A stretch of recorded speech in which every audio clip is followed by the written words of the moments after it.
I continue to view that probably the biggest thing to focus on is U.S. fiscal deficits. I think that for years, during the whole pandemic and even after the pandemic, that has been an underappreciated topic in macro. It's increasingly understood, but I still feel like it's not fully conceptualized by a lot of market participants. Basically, the U.S. is now in fiscal dominance, which is to say a couple key things. One is that public sector deficits or public sector debt creation is now larger in most years than the sum total of private sector debt creation. So if you add up net new bank loans, net new corporate bond issuance, and even estimates of less liquid private credit deals, that whole arrangement is generally smaller in a given year than total federal deficit that year, total federal treasury issuance. And so the reason that's relevant is because the Fed's main tool for trying to either accelerate inflation and credit or decelerate inflation and credit is interest rates.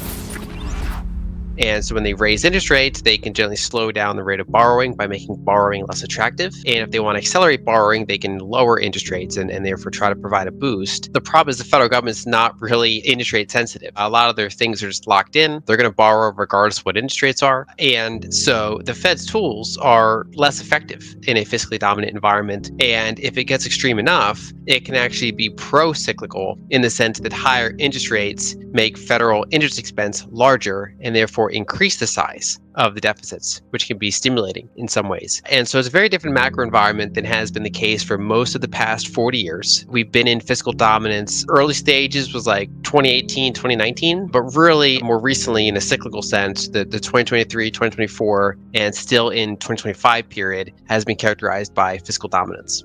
There are a few main drivers. Right now, there has been an uptick around the developed world, but the US is a pretty significant outlier compared to, say, European countries or other Western nations. And there's a couple main reasons for that. One is, so for decades, higher public debt to GDP ratios from accumulating deficits have been offset by structurally declining interest rates. So for example, if you double your debt level, but you cut your interest rate in half, your interest expense stays the same. And that's largely kind of directionally what happened for about 4 decades. And the Western world hit zero, in some cases negative, in the late 2010s decade, and during the pandemic lockdowns and the deflationary shock, the brief one. And that was basically at the top in the bond market. And now bonds, let alone higher rates, if they just go sideways now. For example, Switzerland already managed to get their interest rates back down, but they're not really going lower than they were before. Now, we're kind of in this more sideways pattern most likely. So you no longer have an interest rate offset to larger accumulating stock of debt to GDP or debt in the absolute sense. And so that's one big factor that's gone now. So that adds to the deficit. The other one is that, and countries are on different time periods for this, but the US is really hitting its demographics cliff. And so Social Security had spent decades basically accumulating. So basically more was paid into it than was paid out. And in the late 2010s, we hit the peak there and started rolling over. And according to the Social Security Administration themselves, the next decade or so, going into around 2035, they're going to draw down their existing $3 trillion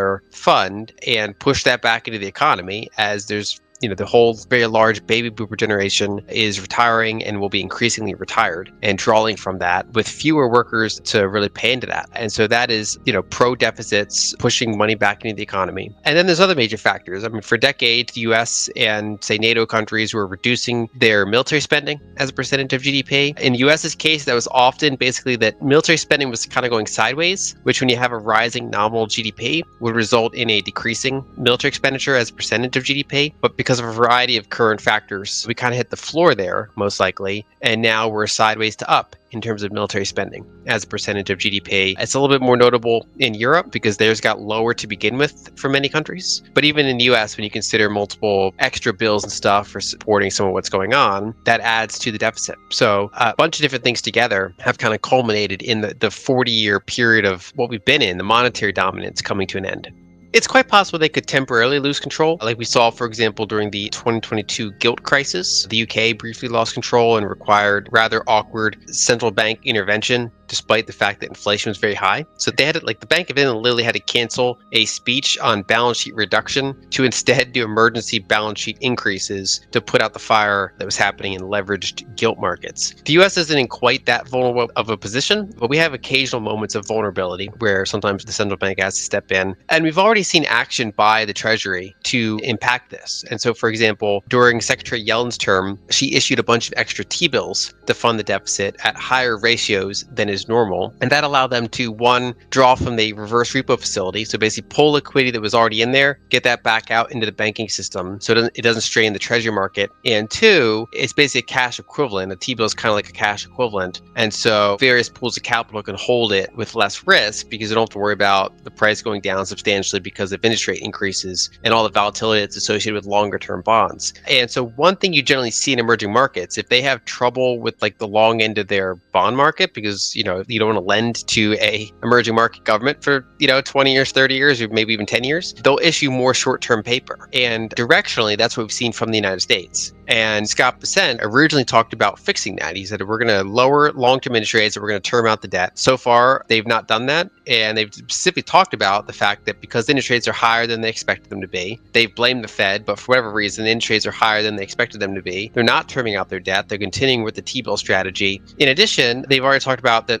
when Chairman Powell's term comes up in 2026, they plan to, put someone else in there that's more of a dove, that's more willing to put lower interest rates in place. So the combination of having a Fed that is somewhat supporting, whether they say it out loud or not, somewhat supporting, the large debt load and tweaking their term structure. So there's not a lot of demand for long-term debt. They can issue more short-term debt, even though that's kind of a bad look. It's kind of an emerging market look, but they have that tool available to them. And then during emergencies, the Fed can step in and buy some. So while there certainly can be periods of volatility and pain in the bond market, I still think they have a ton of ammo for keeping the train on the tracks for any sort of investable time horizon.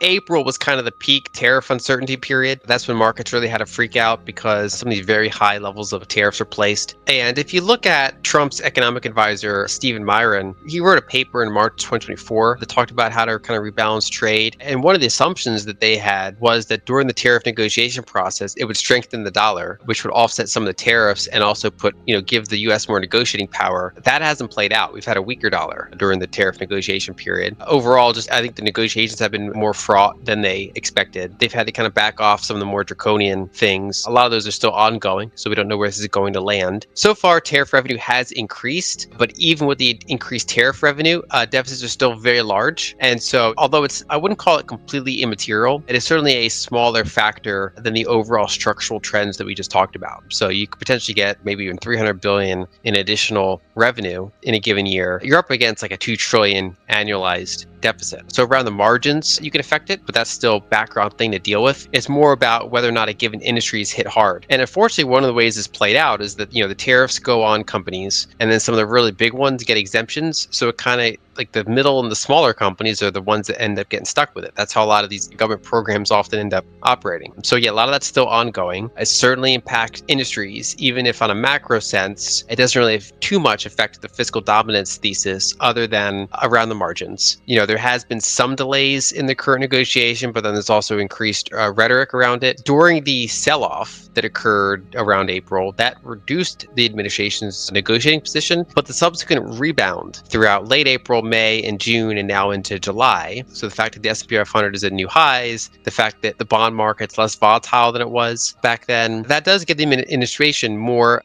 stronger position to try another round of tough negotiations. So I wouldn't be surprised that we entered another period of turmoil here to kind of see all these different entities and where they're going to, negotiate with each other.